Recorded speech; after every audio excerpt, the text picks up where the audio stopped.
Vous savez, on vous l'a déjà dit, on a voyagé pendant 6 ans avec un vieux camping-car de 5,40 m avec une capucine que nous avons changé l'année dernière pour aller sur un véhicule beaucoup plus grand. C'était un 7,50 m avec lequel nous avons parcouru l'Europe et le Maroc. Pour 2019, on a choisi de changer de véhicule. On reste sur un format de 7,50 m mais avec des aménagements totalement différents. Mais nous y reviendrons plus tard où on vous fera une présentation complète de ce véhicule.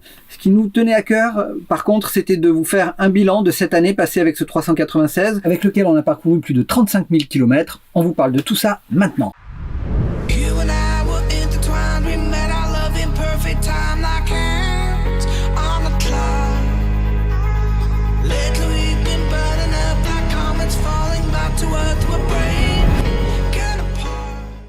En matière de camping-car, tout est affaire de compromis et la capucine qui nous a beaucoup séduit pendant toutes ces années, on avait vraiment envie de changer et de passer sur un profilé. Donc le véhicule qui nous est apparu évident, c'était ce Challenger 396 avec 2 lits pavillons superposés à l'arrière, ce qui permet d'avoir à la fois un espace confortable pour dormir pour chacun des enfants et à la fois un espace de respiration pendant la journée puisque les 2 lits remontent sur le plafond. Nous l'avons pris sur Porter Ford. Alors pourquoi sur Porter Ford? Eh bien pendant des années, notre Challenger 280 était un Porter Ford, c'était le vieux 2,5 litres diesel sans turbo. Il nous a amené partout aux 4 coins de l'Europe et même au Maroc. On a voyagé avec sans aucune histoire, sans aucun problème et franchement on a apprécié. Du coup on est toujours resté un petit peu attaché à la marque et quand on a fait le choix de la motorisation, on a de suite opté pour ce moteur 170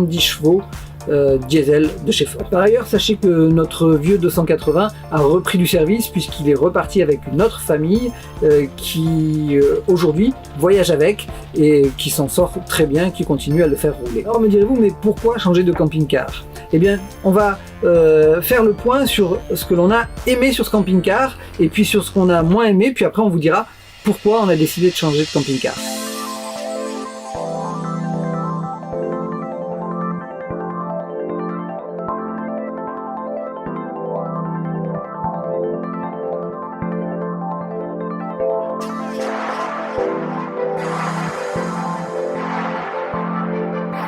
Eh bien, parlons de ce que l'on a aimé dans ce camping-car. Ce qu'on a aimé d'abord, c'est le volume. On a un volume qui est conséquent. On a un lit pavillon pour les parents ici et 2 lits pavillons à l'arrière, ce qui nous libère un espace considérable et ce qui fait qu'on peut vivre assez aisément à 4 dans ce véhicule. On a également apprécié le frigo 160 litres séparé en 2 compartiments, un compartiment glace et un compartiment frais. Franchement, ça c'est très confortable. On a apprécié également la capacité en eau qui nous permet de tenir 3 à 5 jours en autonomie à 4 avec les toilettes, la douche, tout ce qu'il faut. Il suffit de pas trop tirer dessus, mais la capacité en eau est suffisante. On a également apprécié les différents types d'éclairage qui permettent de moduler la lumière en fonction de si on en veut un peu plus, un peu moins. On a des ambiances différentes. Ça aussi c'est assez confortable. Ça permet aussi pour les enfants le soir de pouvoir les calmer et de pouvoir créer des instants de détente. Ça, on a beaucoup apprécié. Parlons confort de conduite. Ce qu'on a apprécié sur ce véhicule, c'est la puissance de ce moteur 170 chevaux qui vraiment ne rechigne devant rien. La boîte est une boîte 6 vitesses, ce qui nous permet d'être confortable sur tout type de route et particulièrement sur l'autoroute, vous l'aurez bien compris. On va parler des choses maintenant que l'on a moins aimées sur ce véhicule parce qu'il y en a aussi quand même quelques-unes. C'est pas des choses très graves, mais il faut en parler. À savoir que le procédé AdiBlue, qui de toute façon sera répandu sur tous les véhicules dans les années qui arrivent parce que c'est la nouvelle norme. Mais ce procédé, aujourd'hui, a l'avantage de permettre au moteur diesel de moins polluer. Le problème, c'est que l'AdiBlue, on n'en trouve pas toujours partout, c'est assez compliqué. Nous dans le sud de la France par exemple, ça devient assez compliqué. Et puis surtout, on nous a promis de l'AdiBlue à 50 centimes le litre. Or, ça varie entre la pompe à essence et puis les magasins qui le distribuent, qui le vendent entre 1,50 €, 2 €, voire 2,50 € le litre quand il est en bidon.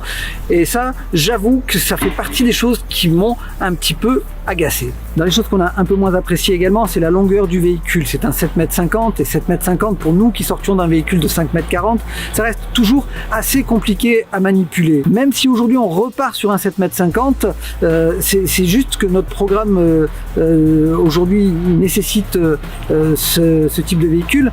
mais ça reste des véhicules relativement encombrants. Et puis il y a une autre chose qui est un petit peu dérangeante, mais c'est juste en termes de confort, encore une fois c'est toutes des histoires de compromis, c'est les sièges pivotants qui, s'ils pivotent, sont pas toujours faciles à manipuler.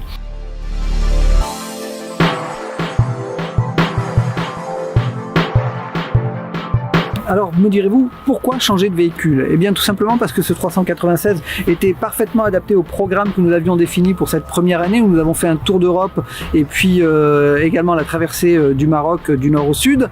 Par contre, nous avons prévu pour 2019 de partir dans le Grand Nord et d'aller jusqu'au Cap Nord, c'est-à-dire tout au nord de la Norvège. Pour ça, il nous fallait un véhicule qui soit mieux adapté, qui soit mieux équipé. On repart donc sur un modèle différent avec un porteur Fiat. Cette fois, c'est un 150 chevaux. C'est le 367 GA qui est derrière nous, c'est toujours un Challenger, simplement celui-ci est équipé spécialement pour les grands froids. J'espère que vous allez suivre tout ceci avec nous sur notre chaîne YouTube, sur Facebook, sur Instagram.